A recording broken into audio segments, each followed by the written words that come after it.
Hello, my dear students. අදත් ඔබ සාදරයෙන් පිළිගන්නවා අපේ YouTube channel එක වෙනුවෙන්. සුළු නිහඬියකට පස්සේ ඔබට ආපහු අපි මේ පාඩම් මාලාව ඉදිරිපත් කරනවා. අද ඔබට ඉදිරිපත් කරන්න යන්නේ මේ තවත් ඉතාමත් අපිට අවශ්‍ය කරන මේ පැටර්න් එක ගොඩක් අය කතා කරනකොට මේ වැරදි විදිහට භාවිතා කරනවා මේ අවස්ථාව.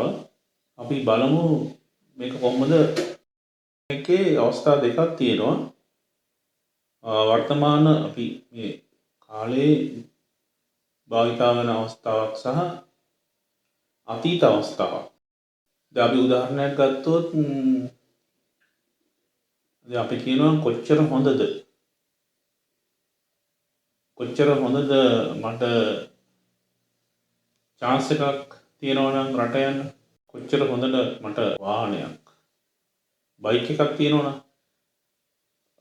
මෙන්න මේ වගේ අපි අවස්ථාවන් කතා කරන වර්තමාන කාලයේදී අපි මේක දැන් අපි පාවිච්චි කරන I wish කියන කොටසත් එක්ක දැන් මට chance එකක් තියෙනවා කියලා කියන I have a chance. නමුත් මේ අවස්ථාවේ I wish කොටසත් එක්ක අපි භාවිතා කරන්නේ මේ ඒකේ past form එක have එකේ. ඒතර අපි කියන්නේ I wish I had a chance. මට chance එකක් තිබ්බනම්. I wish I had a chance to go abroad. රට යන්න මට chance එකක් තිබ්බනම් කොච්චර හොඳද? මේ වගේ තවත් අපි මේ වගේ අවස්ථාවන් I wish I had my own house. කොච්චර හොඳ මට මගේම ගයක් තිබ්බනම්. කොච්චර හොඳ මට බයික් එකක් තිබ්බනම් මේ දවස්වල. I wish I had a bike. දැන් මේ අවස්ථාව බලන්න කොච්චර හොඳ මට ඔයාලට උදව් කරන්න තිබ්බනම්. එතන අපිට පුළුවන් නම් කියලා අපි can කියන මොඩල් පදේ පාවිච්චි කරන්නේ. නමුත් අපි මෙතෙන්දී I wish කියන කොටසත් එක්ක අපි can එකේ past form එක තමයි පාවිච්චි කරන්නේ. I wish I could help you. කොච්චර හොඳ මට ඔයාලට උදව් කරන්න තිබ්බනම්. පුළුවන් වුණා නම්. I wish I could help you. දැන් මේ අවස්ථාවේ පාවිච්චි කරනකොට අපිට ඕනම ක්‍රියාපදයක් භාවිත කරන්න පුළුවන්. කොච්චර හොඳද මම ගෙනාවනම් වැඩිපුර සල්ලි.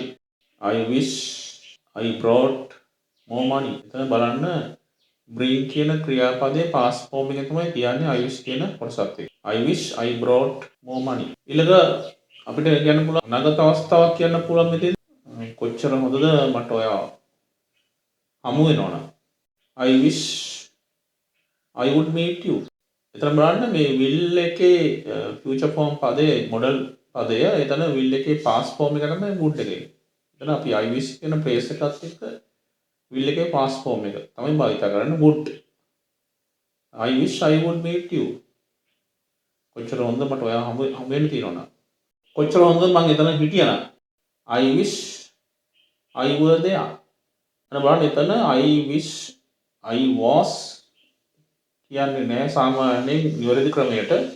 එතන අපි භාවිත කරන්නේ were කියන be verb එක. විශේෂ අවස්ථාවක්. I wish I were there. කොච්චර හොඳද මං හිටියනම්. මේ පාටි එකක් වෙන්න පුළුවන්. ඊළඟ අවස්ථාව තමයි අතීත කාල අවස්ථාවක අපි මේ phrase එක පාවිච්චි කරනකොට කොහොමද කියන්නේ බලන්න. කොච්චර හොඳද මට ඔයාව කලින් මුණ ගැහුණා. සමහරවිට ගුරුවරයෙක් වෙන්න පුළුවන්. දැන් සමහර එහෙම ශිෂ්‍යයන්ව කලින් කම්මුණා නම් කොච්චර හොඳද අපි ගොඩක් ඉගෙන ගන්න තිබුණා කියලා අපිට එහෙම ගොඩක් ශිෂ්‍යයන් කියනවා. කොච්චර හොඳද මට කලින් ඔබ මුණ ගැහුණා. අන්න එතන බලන්න අතීත කතාව වගේ කියන්නේ. කලින් උඩ බොහෝ විටක ලබා ගන්න බැරි වෙන අවස්ථාවක් වෙන්න පුළුවන්. මෙතෙන්දි මේ I wish කියන phrase එකත් එක්ක එතන කතුරට එකතු වෙන had කියන පදය උපකාරක පදය එකට එකතු වෙනවා past participle form එක. දැන් අපි එකට කියන්නේ past perfect tense එක. කොච්චර හොඳද මට ඔයාව කලින් හමු වුණා. I wish I had met you earlier. කොච්චර හොඳද මට ඔයාව කලින් හමු වුණා. කොච්චර හොඳද ඔයා කම්පියුටර් කෝස් එකක් කරා. එතන අපිට I wish කියන කොටසම තමයි භාවිත කරන්න පුළුවන්. I wish you had followed a computer course. එතන බලන්න past perfect එක head එකට ක්‍රියාපදේ past participle form එක. කොච්චර හොඳද මම සල්ලි ටිකක් ඉතුරු කරගත්තා නම් ඉතුරු කරගෙන තිබුණා නම් I wish I had saved some money. දැන් බලන්න එතකොට මේ අවස්ථාව මේ පැටර්න් එක ඔබ මේක නිවැරදිව භාවිතා කරන්න මේකේ තව sentences ඔබට පුළුවන් උදාහරණ වාක්‍ය හදන්න මේ අනුව මේක අපි නිවැරදිව භාවිතා කරන්න පුරුදු කරන්න කියලා මම ඔබගෙන් ඉල්ලා සිටිනවා. අපි බලමු එහෙනම් නැවතත් තවත් වීඩියෝ එකකින් මේ වගේ ඔබ හමු වෙන්න. එතෙක් ඔබට සුබ දවසක්. Thank you very much.